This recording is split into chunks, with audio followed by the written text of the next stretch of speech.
सांगलीत प्रभाग क्रमांक 19 मध्ये आज माजी समाज कल्याण मंत्री दिलीप कांबळे यांनी प्रचारात मतदारांना भारतीय जनता पार्टीच्या उमेदवारांना निवडून देण्याचं केले आवाहन। सांगली, मिरज आणि कुपवाड शहर महानगरपालिकेच्या गेल्या पंचवार्षिक निवडणुकीमध्ये भारतीय जनता पार्टीने या ठिकाणी 4ही उमेदवार निवडून आणले होते। यंदाच्या वेळी सुद्धा उमेदवार अलका ऐवळे, संजय कुलकर्णी, सविता मदने, कीर्ती देशमुख मोठ्या मताधिक्याने यांना निवडून द्यावे असे यावेळी माजी समाज कल्याण मंत्री दिलीप कांबळे यांनी भाजप प्रदेश उपाध्यक्ष शेखर इनामदार यांनी आवाहन केले। दिलीप भाऊ येत आहेत। आज मी दिलीप भाऊंना एवढेच आठवण लक्षात आणून देतो की अप्सराताई वायदंडे मागच्या केपेला भाऊ आपल्या बरोबर नगरसेवका होत्या, परंतु ह्या केपेला तिकीट नाही मिळता सुद्धा दुसऱ्या दिवशीपासून कामात येऊन त्या ठिकाणी प्रक्रियेमध्ये सहभाग घेतलेला भारतीय जनता पार्टीचा कार्यकर्ता कसा असावा त्याचं एक उदाहरण म्हणून त्यांच्याकडे या ठिकाणी बघितलं। त्यामुळे काजलताईंनी सुद्धा इच्छा व्यक्त केली इथं अनेक लोकांनी, परंतु पक्षाचा जेव्हा निर्णय झाला त्यावेळी या 4ही उमेदवारांच्याकडे पाठीला हाताला हात लावून पक्षाचं काम या ठिकाणी करतात। मी जास्त न वेळ घेता या ठिकाणी दिलीप भाऊंचं मार्गदर्शन आपल्याला सगळ्यांना ऐकायचं आहे। 15 तारखेला या ठिकाणी मतदान आहे। मागच्या केपेला सुद्धा तुम्ही सर्वांनी कमळ चिन्ह दिलं। त्या ठिकाणी अप्सराताईंच्या घरी गेलो भाऊ मी, आणि अप्सराताईला म्हटलं तुम्हाला मी तिकीट देतो। पहिल्यांदा 5 मिनिटं अप्सराताई नाही म्हटल्या, परंतु भारतीय जनता पार्टीने एकदा विश्वास दाखवला। अप्सराताई मागच्या केपेला प्रचंड मताने त्या ठिकाणी निवडून दिल्या, आणि मला त्या ठिकाणी अभिमानानं सांगावं असं वाटतं भाऊ की आम्ही कल्याण समितीतर्फे एवढी मोठी कामं केली, नंतर आपल्याला ठिकाणी जागा शिल्लक उरली नाही की एवढ्या कामाचा निधी त्या ठिकाणी अतिशय चांगल्या पद्धतीनं त्यांनी 5 वर्ष काम त्या ठिकाणी केलं। काही मोठा निधी आणण्यामध्ये त्या ठिकाणी यशस्वी झालो। आज मला सांगायला हरकत नाही की स्फूर्ती चौक ते असण्याश्रम रोड झाला 3.25 कोटीचा, तो पण ताईंच्या माध्यमातून त्या ठिकाणी पूर्ण झालेला आहे। अशा पद्धतीने भाऊ आमच्या खेळीमेळीचं वातावरण मध्ये आम्ही ही इलेक्शन लढतोय।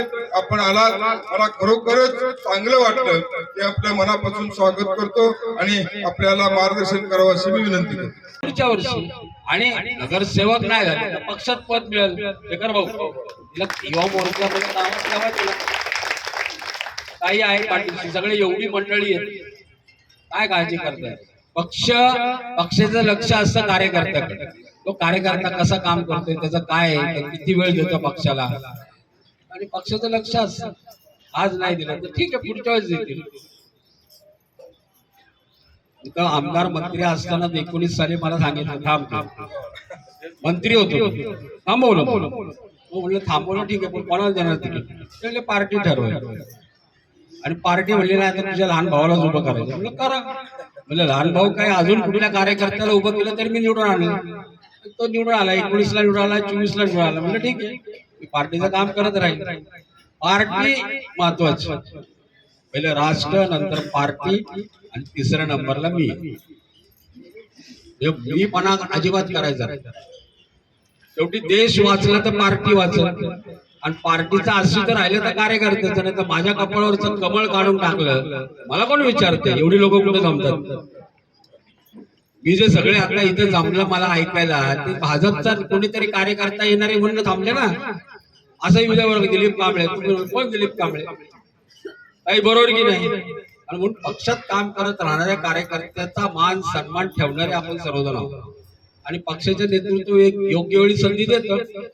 आज माझ्याकडे प्रदेशाचा अनुसूचित मोर्चाचा अध्यक्ष पद आहे, फिरत राहायचं। पार्टीने सांगितलं मला सांगलीला जा, येतो म्हणजे पहाटे 6ला आलोय, आणि 10-10:30 कुठे तो प्रदीप भाऊ 10-10:30 वाजल्यापासून फिरतोय प्रदीप कांबळे। करत राहा, आणि तुम्ही सगळ्यांनी अजून एक गोष्ट सांगतो, महापालिकेत सत्ता आली की मी शेखर भाऊंना विनंती करणार आहे, तुम्ही प्रदेशाचे उपाध्यक्ष आहात, माननीय देवा भाऊंना सांगा की आता या निधीमध्ये वाढ करा, 2100 रुपये करा, चालेल ना? म्हणजे 1500चे 2100 केले चालेल का? जरा हात वर करा, आपण चालेल। पण मग त्यासाठी काय करावं लागेल आपल्याला? 15 तारखेला कमळाच्या चिन्हासमोरचं बटन दाबून 4 एक नाही 2 नाही 4 नगरसेवक आपल्याला निवडून आणायचे। आणणार का? बरं जरा मोठ्याने म्हणा, भारत माता की, भारतीय जनता पार्टीचा. पुन्हा एकदा लाडक्या बहिणींना विनंती की तुम्ही 15 तारखेला कमळाची काळजी करा.